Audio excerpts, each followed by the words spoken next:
Hello students, let's see this question. So question says when strong base NaOH is added to a weak acid, acetic acid, then dissociation of acetic acid increases. This effect is known as, कौन सा effect है ये? ठीक है, तो देखो यहाँ से रिएक्शन लिख लेते हैं. NaOH जो कि एक स्ट्रॉन्ग बेस है, एसिटिक एसिड जो कि एक वीक एसिड है. ठीक है, वीक एसिड है.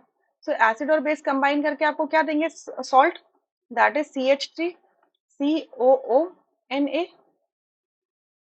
H2O, यही देंगे. क्लियर. अब कह रहे हैं कि ये जो आपका क्या है, एसिड है, इसका डिसोसिएशन इंक्रीज हो जाता है. क्यों, क्या रीजन है?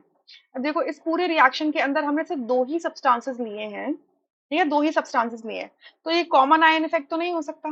कॉमन आयन इफेक्ट क्या होता है? क्यों, अब जब आप एक किसी रिएक्शन मिक्सचर के अंदर एक ऐसा रिएजेंट डाल दो जिसका इधर कैटायन और anion is common with any of the reagent present in the reaction mixture. ठीक है, जैसे कि अगर हम इसमें से ये ले लें कि आपने ये एसिटिक एसिड है जो कि वीकली डिसोसिएट करता है. ठीक है, वीकली डिसोसिएट करता है. तो अगर मैं इसके अंदर क्या डाल दूं, अमोनियम एसिटेट डाल दूं, NH4 डाल दूं, CH3COO ऐसे डाल दो. ठीक है, अमोनियम एसिटेट डाल दो, तो अमोनियम एसिटेट डिसोसिएट करेगा और क्या है, एसिटेट आयंस क्या होंगे, प्रोडक्ट साइड में बढ़ेंगे, तो रिएक्शन क्या जाएगी, बैकवर्ड डायरेक्शन में चली जाएगी. ठीक है, आपका एक तो डिसोसिएट ही नहीं हो रहा वीक एसिड, और आपने एक ऐसा सोल्यूशन डाल दिया, एक ऐसा रिएजेंट डाल दिया जो कॉमन आयन प्रोवाइड कर रहा है. राइट, NaOH तो कंप्लीटली डिसोसिएट हो जाएगा, उसका तो इशू ही नहीं है, वो तो कंप्लीटली डिसोसिएट करेगा ही करेगा. Clear. So common ion effect वाला तो आ ही नहीं सकता. अच्छा, सॉल्टेशन इफेक्ट क्या होता है? जनरली हम जियोलॉजी में पढ़ते हैं, जो आपकी अर्थ के बारे में लोग पता लगाते हैं. उसमें क्या होता है कि आपके जो लाइट लाइट सॉल्ट्स होते हैं, लाइट ऐसे अर्थली सब्सटेंसेस होते हैं, ये बिकॉज ऑफ द विंड आप क्या हो सकते हैं कि एक जगह से दूसरी जगह मूव कर सकते हैं, या फ्लूइड वाटर की वजह से मूव कर सकते हैं, तो एक जगह पे एक्यूमुलेट हो जाते हैं, उसे हम सॉल्टेशन कहते हैं. ठीक है, तो यहाँ पर भाई सॉल्टेशन इफेक्ट तो नहीं है. सॉल्युबिलिटी इफेक्ट क्या होता है? कुछ नहीं होता. सॉल्युबिलिटी मतलब नॉर्मल सॉल्युबिलिटी, कि आपका वाटर के अंदर या किसी भी सॉल्वेंट के अंदर हम कोई सॉल्यूट डाल देते हैं तो उसे सॉल्युबिलिटी इफेक्ट कह देते हैं. सिंपल सी बात है, मतलब सॉल्युबिलिटी हो रहा है.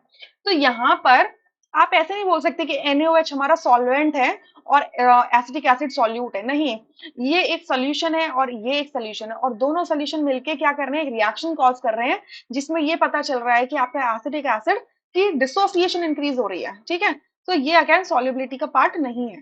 सो यहाँ पर एक ही ऑप्शन बचता है, that is reverse ion effect. ये बिल्कुल ट्रू है, ये बिल्कुल ट्रू है, रिवर्स आयन इफेक्ट. सो रिवर्स आयन इफेक्ट क्या होता है यहाँ पर? यहाँ पर ये जो रिवर्स आयन इफेक्ट है, ये क्या हो रहा है? देखो ये एसिटिक एसिड का कैटायन है, और सॉरी एनायन है.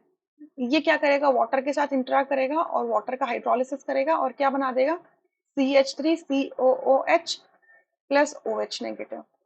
ठीक है, तो एक्चुअल में ये वाटर के साथ में इंटरैक्ट कर रहा है, तो क्या बना रहा है, ये आपका हाइड्रोक्साइड बना रहा है. ठीक है, इस हाइड्रोक्साइड की वजह से कॉन्सेंट्रेशन इंक्रीज हो रही है. ठीक है, कॉन्सेंट्रेशन इंक्रीज हो रही है, और ये फिर से क्या करेगा, दूसरे आपके जो जो अनडिसोसिएटेड आपके एसिडिक एसिड के मॉलिक्यूल्स होंगे उनको डिसोसिएट करने में हेल्प करेगा. तो this is what reverse ion effect.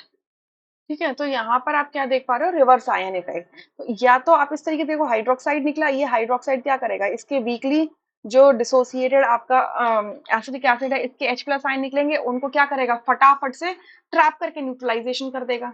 ठीक है, तो यहाँ से भी OH निकल के आ रहा है, साथ के साथ ये आपका ये जो NaOH है इसका भी OH निकल के आएगा. तो this is what reverse ion effect. तो सेकंड ऑप्शन करेक्ट हो जाएगा, rest options are incorrect. I hope you understood. Thank you.